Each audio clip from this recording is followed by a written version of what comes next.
Good morning সবাইকে জানাচ্ছি নতুন একটা ব্লগে অনেক অনেক স্বাগত, বুক ভরা ভালোবাসা। সকাল সকাল আজকে আমার চান হয়ে গেল, কারণ আজকে খুব সুন্দর একটা রোদ উঠেছে, দেখাবো এখন তোমাদের দ্বারাও। যার জন্য আজকে সকাল সকাল মানে ট্যাঙ্কির জল গরম হয়ে গেছে, আর গরম গরম জল দিয়ে স্নান করতে আমার খুব ভালো লাগে। তো স্নান করলাম, স্নান টান করে এক বালতি কাপড় কিন্তু আমার ধোয়াও হয়ে গেছে। ধুয়ে নিয়ে এখন দেখছি আরও কিছু আছে, ওগুলোও ধুতে হবে। তো মানে ঘষে শোনো প্যান্ট, বুঝতেই পারছো, বসে এখানে ওখানে দাগ, তো মোটা মোটা প্যান্টগুলো ঠান্ডার জন্য ওগুলোতে ঘষে ঘষে তুললাম, মানে হাঁপিয়ে গেছি এক প্রকার এখন আবার। তো ওই জন্য এক কাজ করলাম, ওই বড় গামলাটা ওটার মধ্যে কাপড়গুলো ঢোকালাম, সার্ফ জল দিয়ে ভেজালাম, এখন একটু লাফালাফি করে ওগুলোকে ধোবো। আর ওগুলো এরকম নেই যে মোবাইলে তুলতে হবে কি ঘষে ঘষে, এরকম নয়। তো ওই জন্য আর কি লাফালাফি করে ওগুলো কেচে নেবো, ছাদে মেলতে দেবো।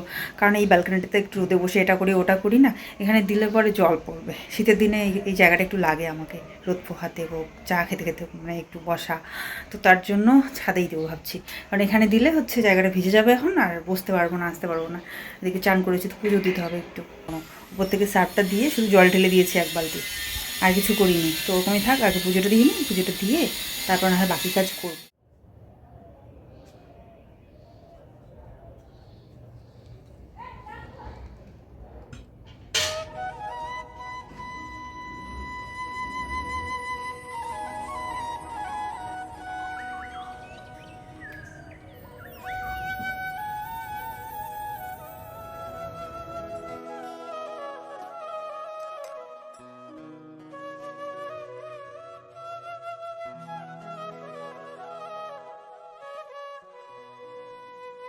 স্নানের পর ফট করে একটা স্লিভলেস নাইটি পরে নিলে না অনেকটা সুবিধা হয়ে যায়।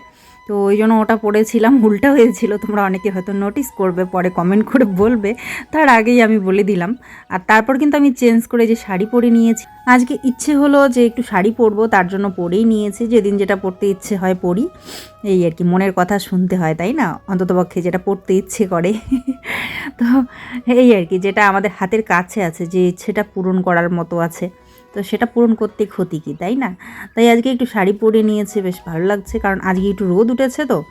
আর যদি ঠান্ডা থাকতো তাহলে তো ওই চুড়িদার, কুর্তি বা প্যান্ট টপ এইসবই ঠিক আছে, পুরো একদম double double pant, double double এসে সোয়েটারে পরে নাও একদম, ব্যাস। ঠান্ডা আর কোন দিকে লাগে, খুব ঠান্ডা থাকলে আবার শাড়িটা একটু অসুবিধা হয়, যেহেতু একটু খোলামেলা থাকে, তাই না? তবে যাদের অভ্যেস হয়ে গেছে তাদের ব্যাপারটা তো একদমই আলাদা। বিয়ের পর 1 বছর যেরকম আমারও খুব অভ্যেস ছিল, প্রচুর কাপড়, শীতকাল বুঝতে পারছো, কম্বল টম্বল শুকোতে দিতে হয়, তাই কিন্তু একদম পুরো ছাদ ভরে গেছে, ঠিক আছে।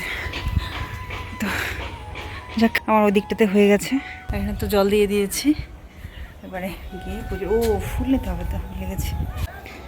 এখন আগের ফুলগুলো বেশি একটা নেই, 2-1টাই নেব। ফুল না ছিঁড়তে মায়া লাগে, বেশি নেই না আমি, আর এগুলো গাছ থাকবে না বেশি দিন। এই যে ফুলগুলো যেগুলো আছে, গাছগুলো কীরকম হয়ে গেছে, এই দেখো পাতা পুতো সব মরে গেছে, বেশি দিন টিকবেও না অবশ্য।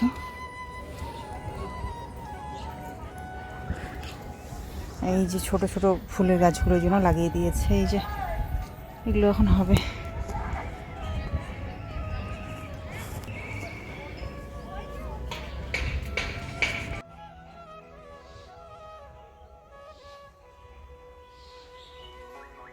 সুন্দর করে পুজোটা দেওয়া আমার হয়ে গেল। আর এখানটায় না মা লক্ষ্মীকে কিন্তু আমি লাল আসনেই বসিয়েছিলাম, ওটা জল পড়ে গেছে, ঘর থেকে একটুখানি জল পড়ে যাওয়াতে ওটা আমি তুলে নিয়েছি আর ধুয়ে দেবো। ভগবানের কাছে প্রার্থনা করব তোমরা সবাই খুব ভালো থেকো, সুস্থ থেকো, আর বাকি সবাই যেন খুব ভালো থাকে, সুস্থ থাকে, এতটুকুই প্রার্থনা করব। কারণ কি বলো তো, আজকাল কেন সব সময়ের জন্যই ভালো থাকাটা সবচেয়ে বড় প্রায়োরিটি আমাদের। আমরা ভালোই যদি থাকতে না পারি, তাহলে টাকা পয়সা, ফেম সব কিছুই কেমন যেন মূল্যহীন হয়ে পড়ে, তাই না? আজকে দেখো দেবলীনা নন্দী, জানি এই ব্যাপারে মানে অনেক কথা চারিদিকে হচ্ছে, আমার মানে এগুলো নিয়ে বলতেও ভালো লাগে না খুব একটা, কিন্তু কিছু কথা না বললেই নয়, যে সত্যিই দেখো ভালো থাকাটা কতটা জরুরি। নাহলে ওর জীবনে কিসের কমি আছে বলো? নিজে একজন এত বড় গায়িকা, মনে করো এত ভালো একজন গায়িকা, নিজে এত ভালো আর্নিং করে, একজন সেলফ ইন্ডিপেন্ডেন্ট গার্ল, তার কিসের কমি ছিল? ভালো থাকাটাই সবথেকে বড় কথা। আমরা এখান থেকে আবারও শিক্ষা পাই, তাই ভালো থাকতে হবে, ভালো রাখতে হবে, নিজের পরিবারকে। হেলথ, কেরিয়ার, পরিবার, এই তিনটা জিনিস সত্যি খুবই ইম্পর্ট্যান্ট আমাদের জীবনে। এই তিনটা জিনিসের খেয়াল আমাদের সবাইকেই রাখতে হবে। শুধুমাত্র টাকা পয়সা দিয়েই বা পার্থিব জিনিস দিয়ে আমরা সুখী হতে পারি না। যে মানুষটাকে বিয়ে করে নিয়ে আসবো সে অন্য একটা পরিবেশে আসে, তাকে ভালো রাখার দায়িত্ব কিন্তু হাজব্যান্ডকে অবশ্যই রাখতে হবে, খেয়াল রাখতে হবে। আর অবশ্যই স্ত্রীরও উচিত স্বামীকে ভালোবাসা, ভালো রাখা। দুজনেরই দুজনকে ভালো রাখা, দুজনের মনের খেয়াল রাখাটা জরুরি। শুধু টাকা পয়সা দিলাম সংসার হয় না। শুধুমাত্র স্বামীকে রান্না করে দিলাম, এই করে দিলাম, সমস্ত দায়িত্ব পালন করলাম, তাতেও হয় না। একে অপরের মনের অবস্থা বুঝতে হয়, তাই না? মনের খেয়াল রাখতে হয়। এটাই সত্যি চরম বাস্তব। নাহলে কিন্তু সংসারগুলো দেখো কীভাবে ভেঙে যাচ্ছে আজকাল।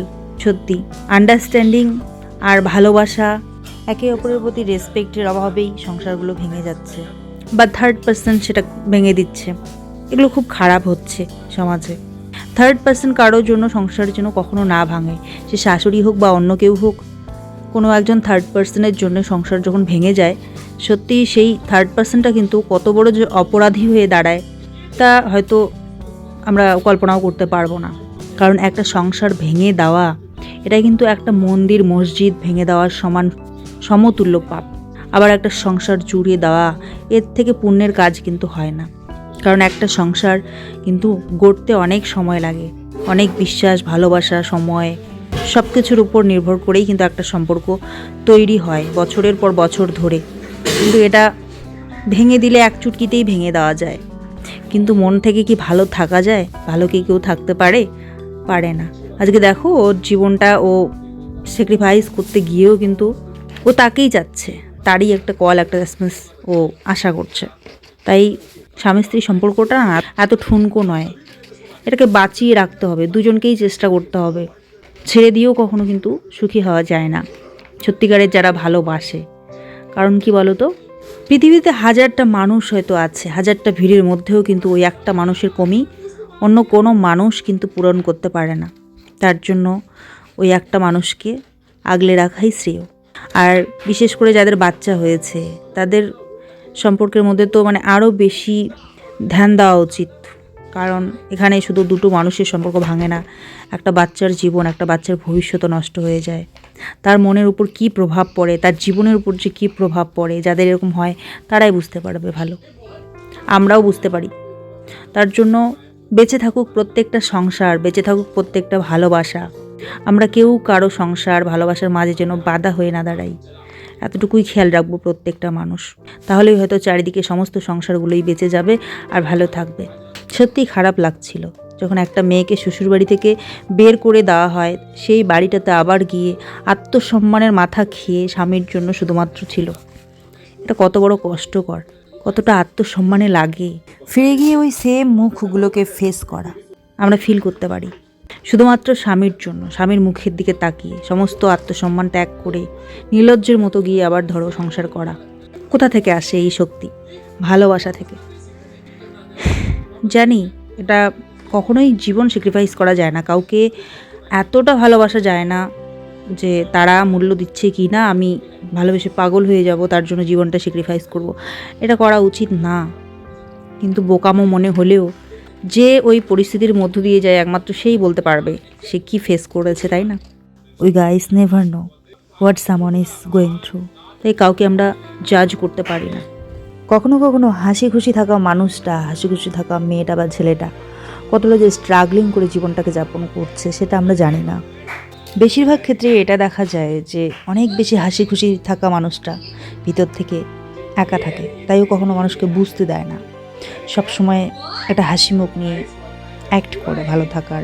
তবে তারপরেও বলবো এরকমটা করা উচিত না, তোমরা কেউ করবে না, আমরা কেউ করবো না এরকমটা।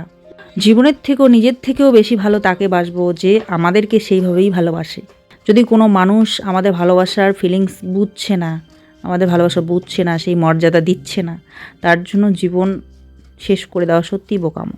আর একটা জীবনে একটা মানুষ নয়, একটা জীবনে অনেক মানুষ রয়েছে পৃথিবীতে আমাদেরকে ভালোবাসার মতো।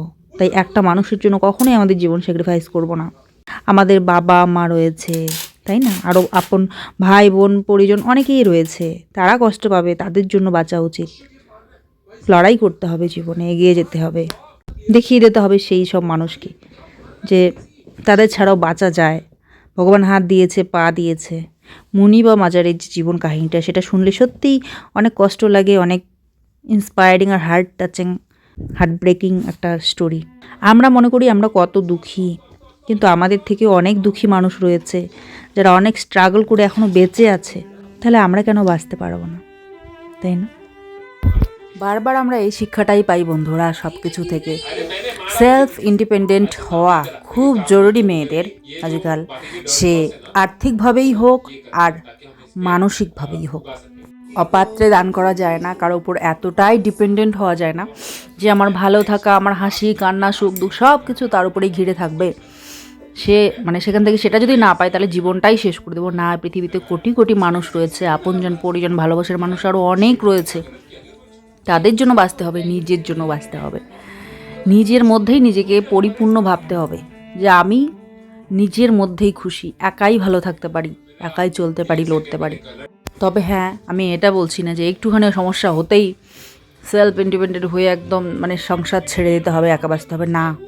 লাস্ট অবধি আমাদেরকে চেষ্টা করতে হবে অ্যাডজাস্ট করতে, কিছুটা স্যাক্রিফাইস, কিছুটা অ্যাডজাস্ট, কিছুটা সমঝোতা করে সংসারটাকে বাঁচিয়ে তোলার 100% চেষ্টা করার পরেও যখন মানুষ বাঁচাতে পারে না, সেই মানুষটাই হোক বা থার্ড পার্সন হোক সংসারটাকে ভেঙে দেয়, আর একটা মানুষের ভালো থাকাটাই নষ্ট হয়ে যায়, দিনের পর দিন স্ট্রাগলিং চলতে থাকে, তখন লাস্ট চেষ্টার পরেও যখন মানুষ পারে না, দেয়ালে পিঠ ঠেকে যায়, তখন নিজের জীবনটাকে নষ্ট না করে, নিজেকে শেষ না করে দিয়ে লাস্ট স্টেপ সেখান থেকে চলে আসা, এটাই হবে বেটার অপশন নিজেকে শেষ করে দেওয়ার থেকে।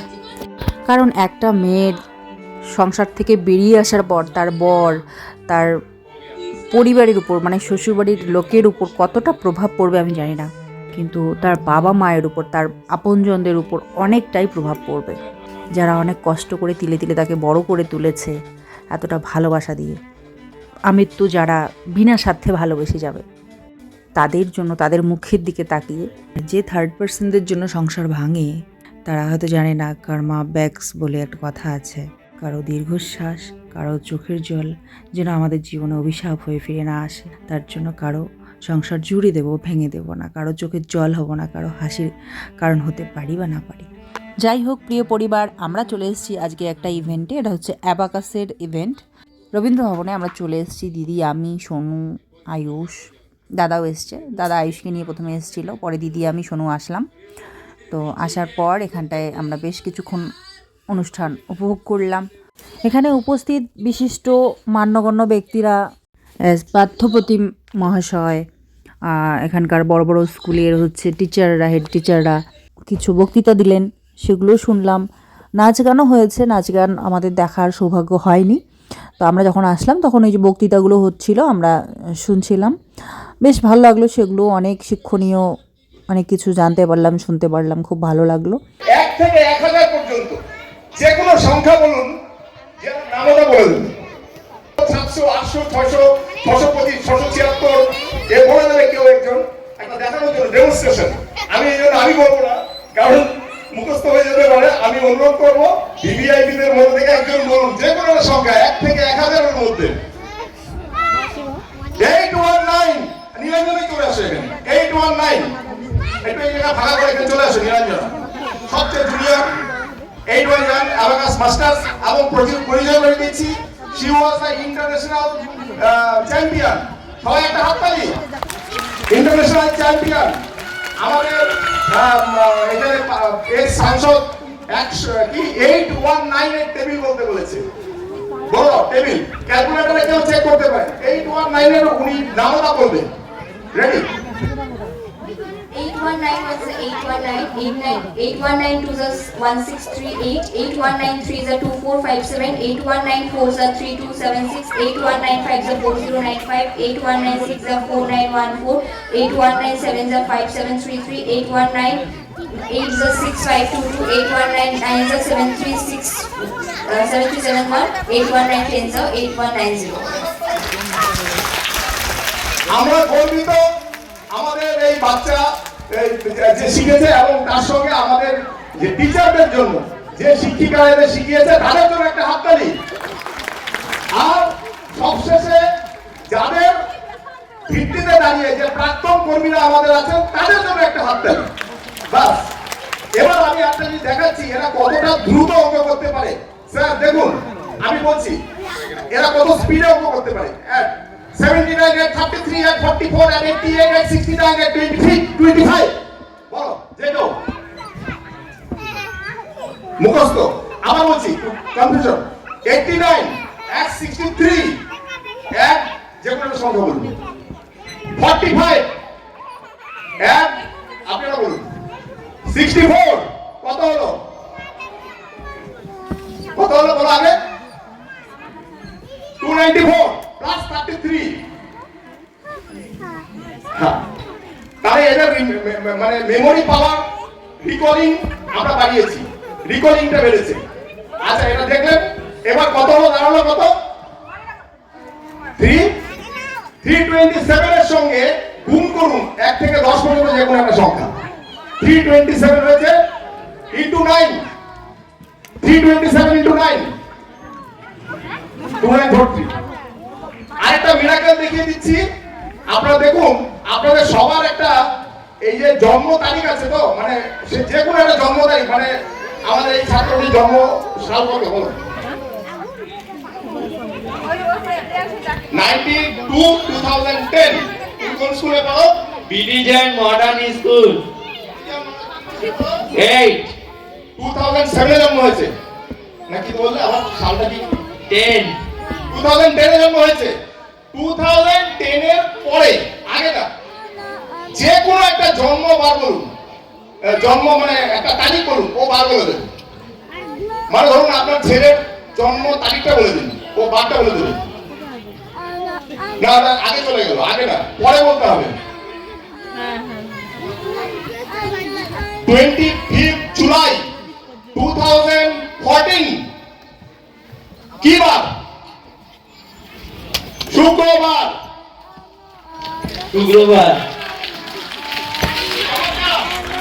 মানে ও 2010 সাল থেকে যত পর্যন্ত ক্যালেন্ডার সব মুখস্থ। আপনি বলে দিন 2028 রাস পূর্ণিমা কবে?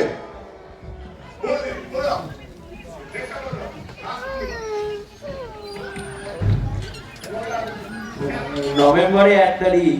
নভেম্বরে 1 তারিখ ক্যালেন্ডার থেকে মিলিয়ে নেবেন।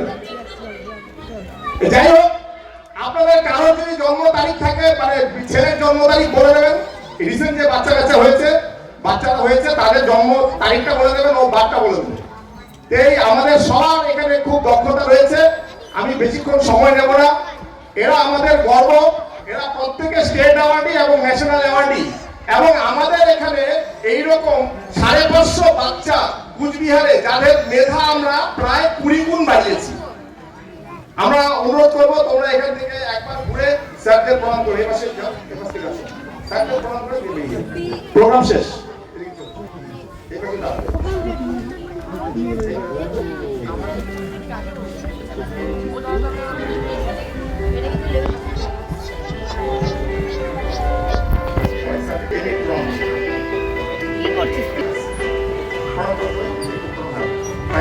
Thank you so much.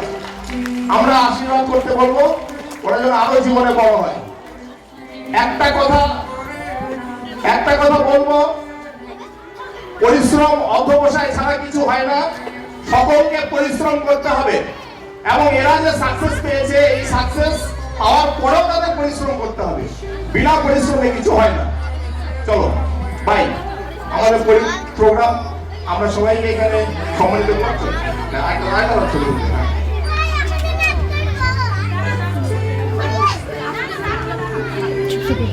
এখানে সিনিয়র বাচ্চারা আর কি যারা অ্যাবাকাসে ভর্তি হয়েছিল তারা আজকে কোথায় দাঁড়িয়েছে দেখো। ইন্টারন্যাশনাল চ্যাম্পিয়ন বলে একজন শুনলাম, একটা মেয়ে, বেশি বড় হয়ওনি, বয়স হয়নি বেশি, তো এই বয়সেই এত দূর চলে গেছে, অ্যাচিভমেন্ট করেছে। আর ওরা কাউন্টিংয়ে এত স্পিড বেড়ে গেছে ওদের, প্লাস ওরা হচ্ছে বড় বড় যে নামতার ঘরগুলো সেগুলো অনায়াসেই পড়তে পারে। তো এর পিছনে অবশ্যই সেই ছাত্রছাত্রীদের ধৈর্য, শেখার যে আগ্রহ, হ্যাঁ, পরিশ্রম, প্লাস বাবা মা আর টিচার্সদের পরিশ্রম এগুলো তো রয়েইছে, ওরাও ফুল ডেডিকেশন দিয়ে সাপোর্ট করেছে, তাই না? তার জন্য আজকে এই জায়গায় দাঁড়িয়ে বাচ্চারা। উদ্বোধন করেছে। এছাড়াও যারা আছেন এখানে মাননীয় প্রধান শিক্ষক রামভোলা হাই স্কুল তপন কুমার দাস আছেন, রয়েছেন আমাদের বিশিষ্ট আইনজীবী জেন্টিনিয়ান্স বিবেকদা, এখানে পরিমল বর্মন জেলা পরিষদ সদস্য, পঞ্চায়েত সমিতির সদস্য খোকন মিয়া মহাশয় আছেন, ডক্টর মৃদুল ঘোষ অধ্যাপক কোচবিহার মহাবিদ্যালয়ে তিনি আছেন, বিশিষ্ট প্রাবন্ধিক দেবব্রত চাকরি সহ অন্যান্য অতিথিবর্গ, এই সংস্থার যিনি কর্ণধার তিনি আছেন এবং আপনারা। খুব সংক্ষিপ্ত পরিসরে দুটি কথা। আসলে এডুকেশন, স্বামী বিবেকানন্দ যথার্থই বলেছেন, education is the manifestation of perfection already in man. মানুষের মধ্যে যেটা রয়েছে বাচ্চাদের অন্তর্নিহিত, সেটাকে জাস্ট প্রস্ফুটিত করা। এই প্রস্ফুটিত করার মাধ্যমটাই হলো এডুকেশন, এবং এডুকেশনাল ইনস্টিটিউশনগুলো সেটা খুব টেকনিক্যালি সেটা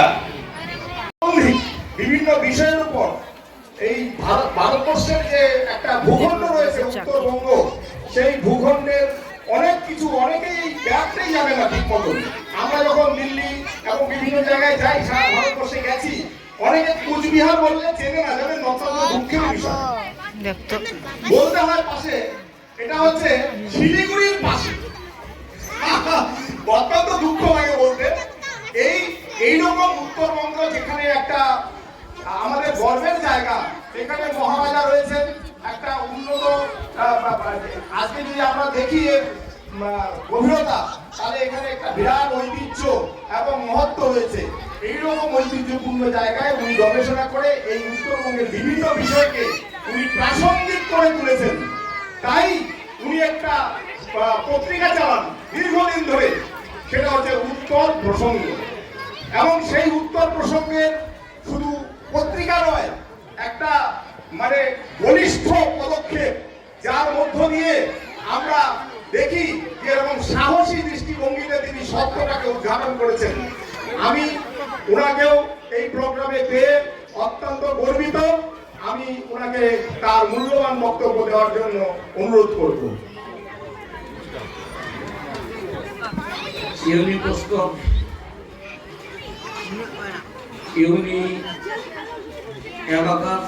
এবং ইউনিকিডস তিনটি শিক্ষা প্রতিষ্ঠানের উদ্যোগে আপনারা যারা আছেন, এমন ক্যামেরা পরিমল বর্মন, চেনাই যাচ্ছে না, পরিমল বর্মন মহাশয়। অনেক বড় বড় গুণী মানুষ তারা বক্তব্য রাখলেন, তাদের বক্তব্য শুনলেন। মাটির একটা পাইপ দিয়ে দিল, ধুমোগুলো যেন বাইরে চলে যায়, ধুমোগুলো যেন ভিতরে না আসে, ধুমোহীন চুল্লি। এই সুকুমারের যে প্রতিভাগুলো ছিল, এটা সত্যি আমি ভাবতাম বন্ধুটি একদিন অনেক দূর যাবে। আমি রাজনীতির ময়দানে চলে আসলাম, সুকুমারের পথটা চললো দূরের পথ। ভারতবর্ষের এমন কোন রাজ্য নেই যে সুকুমার তার ভাবনা, তার চিন্তাধারা, তার চেতনা দেশের সরকারের কাছে, রাজ্যের সরকারের কাছে, জেলা প্রশাসনের কাছে সুন্দরভাবে সুকুমার এই জিনিসগুলো করতো। বিডিওর সঙ্গে যোগাযোগ করা, সকলকে আমার শ্রদ্ধা নমস্কার, এবং বিশেষত ইউনি পুরস্কার এবং ইউনিকিডসের কর্ণধার শিক্ষক শিক্ষিকা বৃন্দ, অভিভাবক অভিভাবিকা বৃন্দ, প্রত্যেককে নমস্কার জানিয়ে দু একটি কথা আমি বলছি যে আজকে এই প্রতিষ্ঠানের আহ্বানে এখানে আসতে পেরে আমি নিজেকে ধন্য মনে করছি। তো এখানটা দেখতে পাচ্ছ বিশিষ্ট ব্যক্তিগণ কিন্তু এখানটা বক্তৃতা দিচ্ছেন, আমরা উপভোগ করলাম বেশ কিছুক্ষণ। আর তারপর কিন্তু আরও বেশ কিছুক্ষণ ধরে অনুষ্ঠান হয়েছে, কিন্তু আমরা থাকতে পারিনি। দিদি, আমি, সোনু আমরা বেরিয়ে এসেছিলাম, আর দাদা আয়ুষকে নিয়ে ছিল। সোনুরা কিন্তু একটা ডান্সও শিখেছিল, জুম্বা ডান্স, তাই না সোনু? জুম্বা ডান্স বলে, তাই না? জুম্বা। আচ্ছা জুম্বা ডান্স করেছে ওরা। তো সোনুও শিখেছিল, মানে সব বাচ্চাদেরকেই শেখানো হয়েছিল, লাস্টে মেডেলও দেওয়া হয়েছিল। কিন্তু আমরা এতক্ষণ থাকতে পারিনি, আমরা যেহেতু আজকে দিদি বাড়ি যাওয়ার কথা ছিল তাই এখান থেকে তাড়াতাড়ি করে বেরিয়ে গেছিলাম। তো এই আর কি, এগুলো দেখেই আমরা বেরিয়ে পড়েছি। দিদিও চলে গেছিলো আমার সঙ্গে, আর আয়ুষ ছিল, ওর বাবা ছিল, তো তাই ওর বাবা নিয়েছিল আর কি আয়ুষকে। কত করে? 10 টাকা।